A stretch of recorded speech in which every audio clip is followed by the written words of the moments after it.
Begin with, you want me to tell you who I am and where I grew up and all this stuff? I'm Ed Varley. Most of the people around here call me Grandpa. It's easier to remember than my name, so everybody knows Grandpa.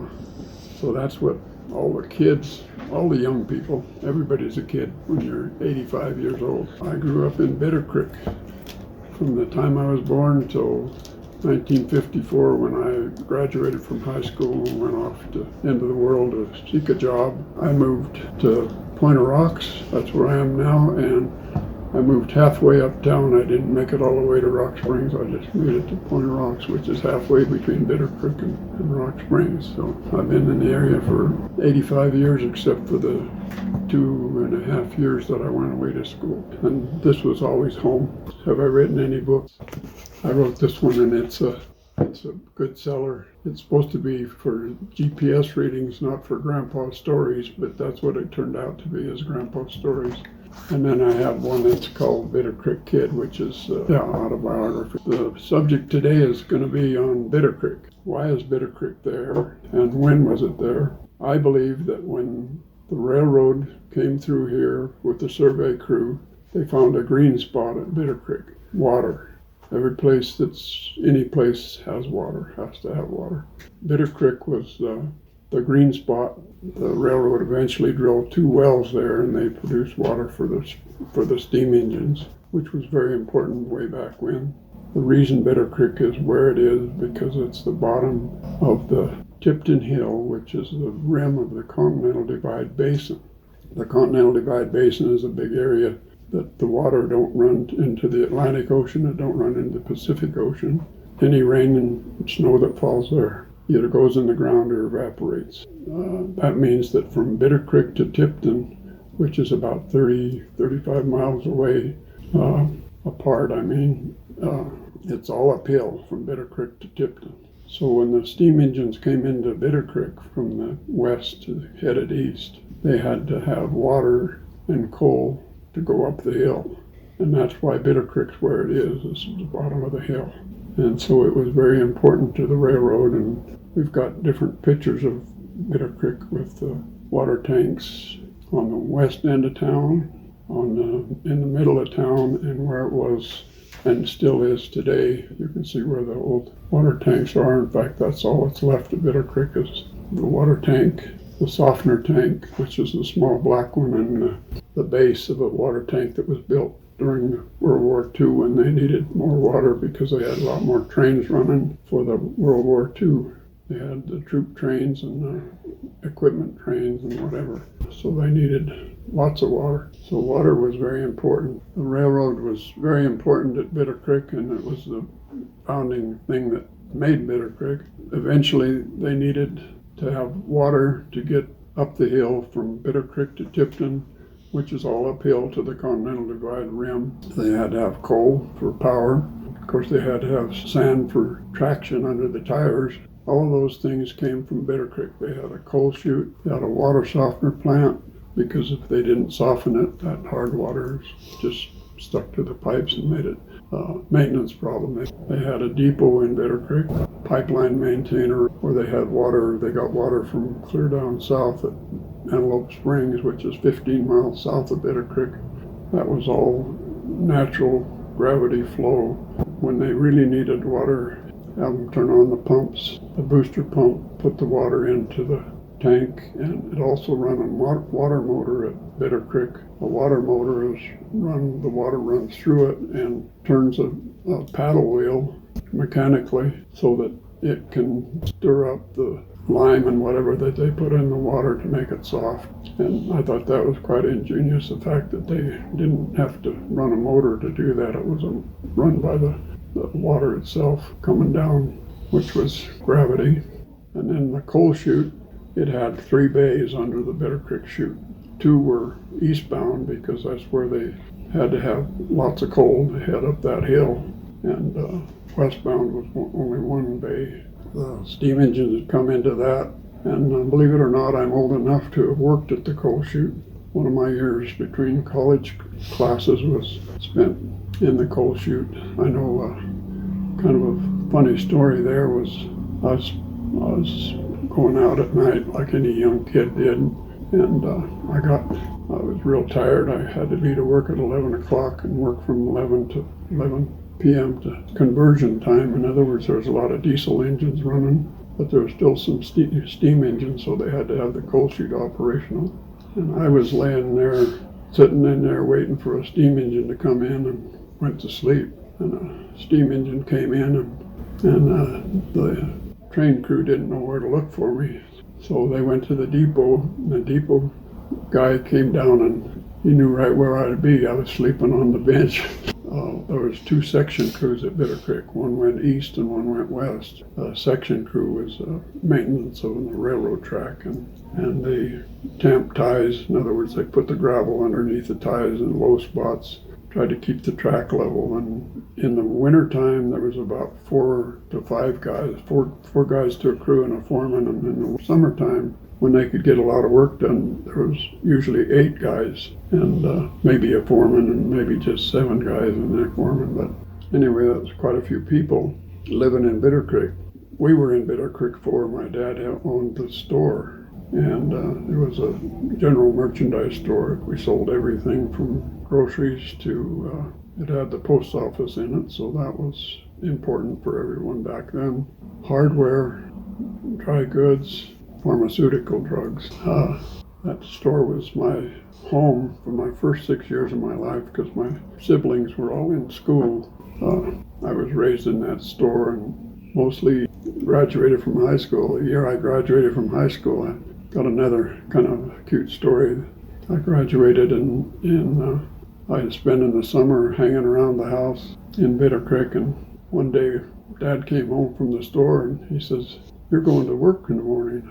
I didn't even know I was looking for a job.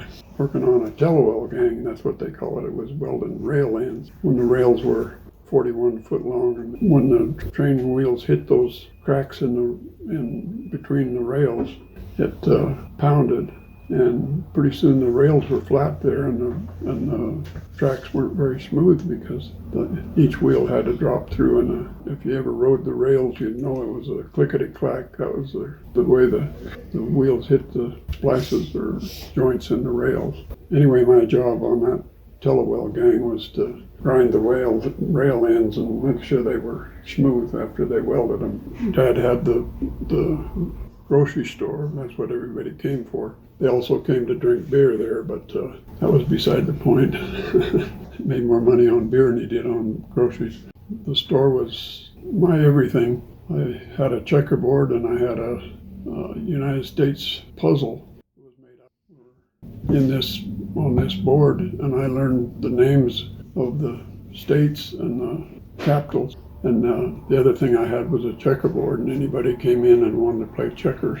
And I guess I got pretty good at it. I mean, I can't play checkers today, but I guess I was. I don't know if people just let me win or... Anyway, the other thing that I remember and was really fun was it had a wooden floor, and my dad oiled it about once a month.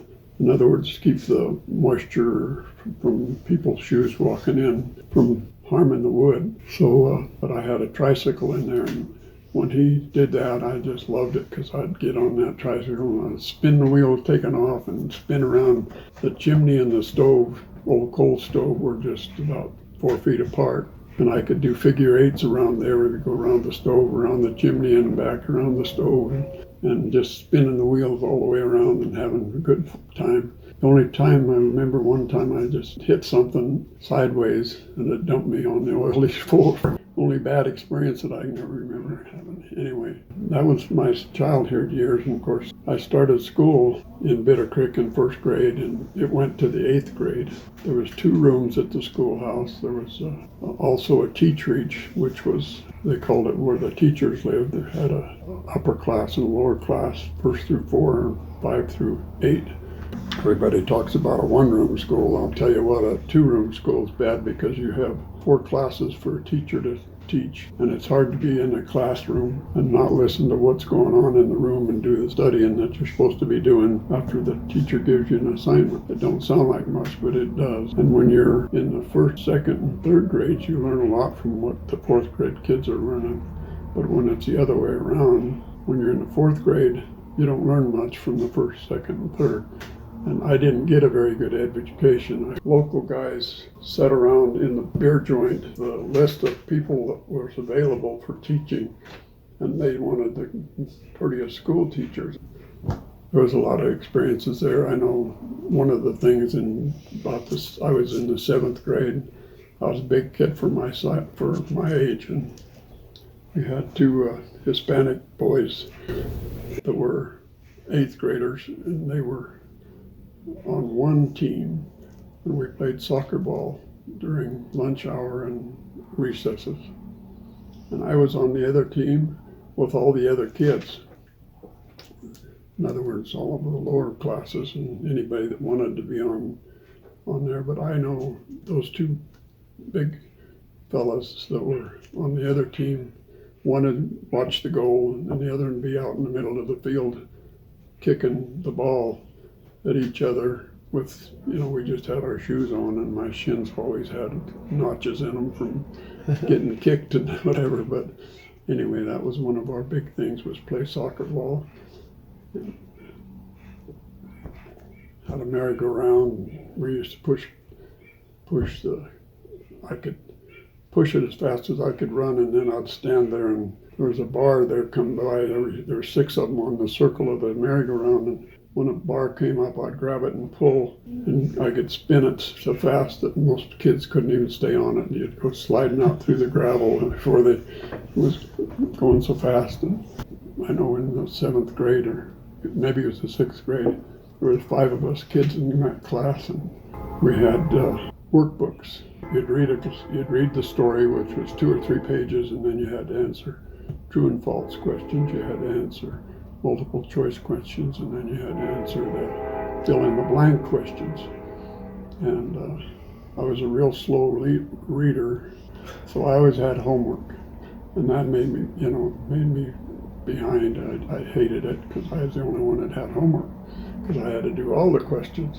We had a great big reader who the book was about 32 inches tall, and the teacher put it in front of the class and took her pointing pencil or pointed to the words underneath the pictures. It's underneath each one, and each day we had learned a new word underneath the picture that was on the book.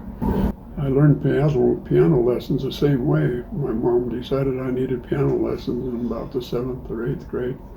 So I went to this school teacher who was teaching piano because he could play.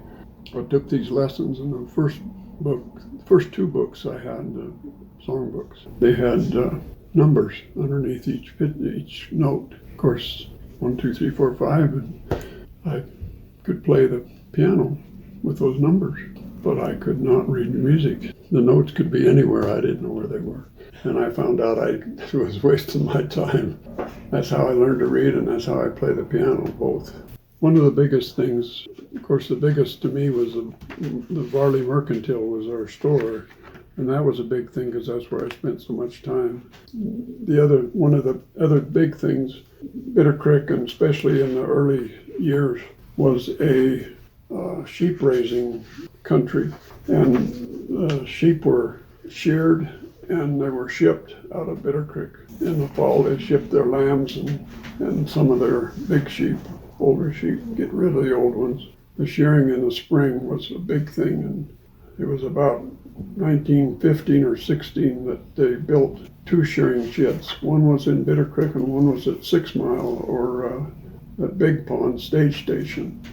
That one didn't last very long. It was built for Boyer Brothers Sheep Company, and I guess it got burned down just a year or so after it was built.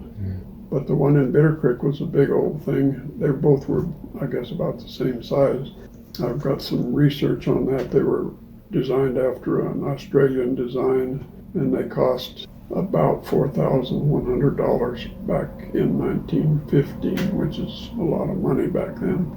They were up on stilts so that when sheep were sheared, the wool sacks could be on a hand truck loaded right into a boxcar. On the end of it, the south end of it, was a ramp that the sheep went up to get up that high, and they went into a shed on the end of it, which was on the south end also. But it was just designed for a band of sheep, and I think the bands were 3,000 sheep. I'm not positive on that. Sheep were brought into these pens, and they just barely fit in those two pens inside the shed. And they put them in there, and they did it because the sheep get in there and sweat all night. They put them in the night before they was going to be sheared. So they put them in there and they sweat, and that made them easier to shear. The next morning, then the guys would go in there and put them down two alleyways or runways behind the sheep shearing part of the building. Anyway, this runway, the sheep would go down the runway, and it was fixed so that the gates would hold the sheep. In other words, somebody would get in and pick out about 8 sheep, and they'd get in and push those sheep away from the others and into a pen for one sheep shearer, and then they'd do it again for the next one. And there was about, as I remember, about 32 to 36 sheep shearing stations in that shearing pen. It was a big son of a gun. They had the dock out front went to a sidetrack that came off the main line, and it fed 2 other warehouses plus that wool shearing pen. And in the early years, it also furnished groceries to the Varley Merc, which was Dad's store. They were all on that spur track that went past the frog pond, we call it. That's where the water came from when they first came in, was the frog pond. That was the name we had for it because it was full of frogs. Anyway, coyotes were a big problem for sheep, so they always had a trapper. Wool Growers Association had trappers. It seemed like one always lived at Bitter Creek because there was so many sheep around that they tried to keep up with the coyotes. Let's see, what else was there for economy in Bitter Creek? The schoolhouse, of course, the school teachers. And we also had, you got to remember that there was railroad sections at Monell, which is 5 miles east of Bitter Creek, and Black Buttes, which is 9 miles west of Bitter Creek. And they all came to Bitter Creek for groceries and to drink beer and any socializing. If there was a dance in Bitter Creek, it was at the schoolhouse. The gas station was Dad's store. We had this old gas pump over here with a hand crank on it. That came from Bitter Creek. When we first went to Bitter Creek, we lived in a 3-room house. My dad got the house, I guess, when he got the job. He went to Bitter Creek in 1935, and he worked for Stock Growers Mercantile because that's who owned the store. He worked for them for a year, and the next year he bought the store. And I've got a check back there on that picture of Bitter Creek for $27.50. That's what he paid for a month's payment on the store when he bought it.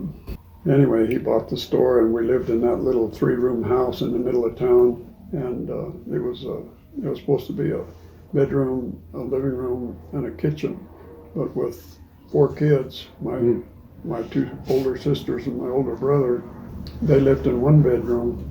I was in the baby bed in Mom and Dad's bedroom, and that was fine to start with, but I was 6 years old in 1942 when we bought the other store. There was 2 stores in Bitter Creek at the time, and the other guy, his wife had died, and he wanted to go back east again where he came from before he died, so he sold the other store to Dad, and we moved into it in 1942. That's why one of the places we played, we had a little hill there south of town. If you go there, you can hardly tell it's a hill. It's not that steep and not really that much to write home about, but it's what we had, and we went down that hill every way you can think of. We had an old buggy, a frame, and we'd go down the hill with that. The big kids would get on and grab the rails. There was just two rails between the front wheels and the back wheels on that old buggy frame, and sit there with their feet on the front axle, and they could steer it with their feet by hanging onto those rails and going down that hill with that. And it was fun. You'd push on the back of it until, if you're lucky, you could jump on and ride the axle down the hill, and then everybody got off and pushed it back up the hill for another run at it. And the other way down the hill was to get in the wheel on that buggy, the back wheel. You could put your head in between the spokes and then grab the edges of the adjoining spokes and spread your legs out so you're like a star, and somebody give the buggy a push and down the hill you'd go. And of course you got to remember, this is all in a gravel hill and a dirt road, and if you hit a bump when your head was down, buddy, you knew you'd been someplace. You learned to take the weight on your arms. Another one was going down the hill in a big truck tire. We had an old truck tire, and small enough where you could hook your heels in the bead and your hands in front of you. Your elbows were usually right up against your chest, and your head was off to one side or the other. You couldn't get it in there. And the first time I went down the hill on that, I learned a lesson. You go down, and when you get to the bottom, you don't let it tip over. And tips over is the heavy side, which has got your head on it. And when that tire is laying on your head and you can't get out of the tire, you're in deep doo-doo. So somebody comes and lifts the tire off of you. So the next time you go down, before it falls over, you put your feet out and stop it and push it over the other way so that you pop out of it when it hits the dirt. My folks were gone, and my brother and I were home alone, and we decided we'd take the truck, Dad's truck, and go drift busting snow drifts. So we went up to the haystacks, and the haystacks always had a drift behind them because the wind stopped the snow and made a drift there.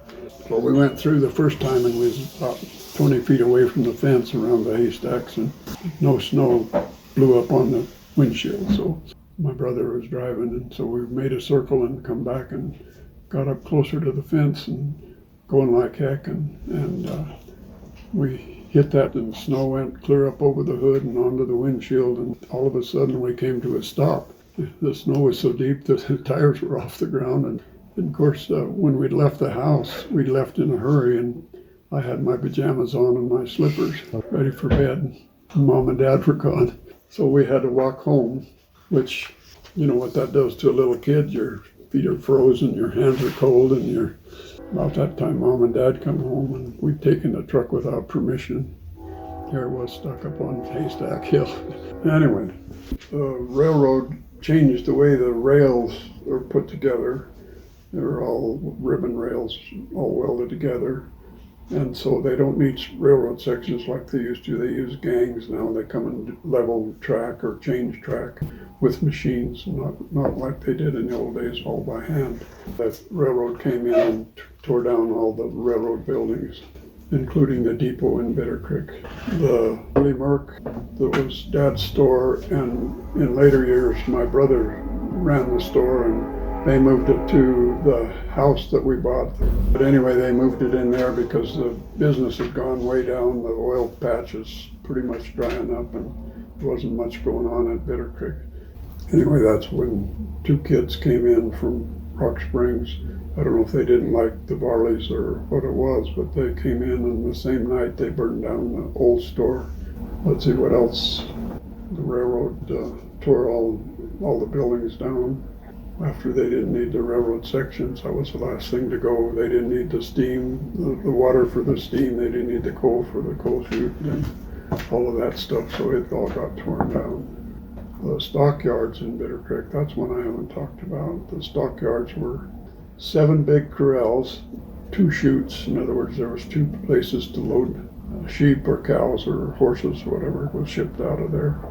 I say horses because in different Wild Horse Robbins and Chuck Baker, they round up horses, and then they get a boxcar load and then have them come in and and load them up. And back then there was no bones about it. They were going for dog food. That's what they did with them. They took them and killed them and made dog food out of them. So a lot of sheep got shipped out of Bitter Creek, and some cows and a few horses.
So this is where the Varley Merc was.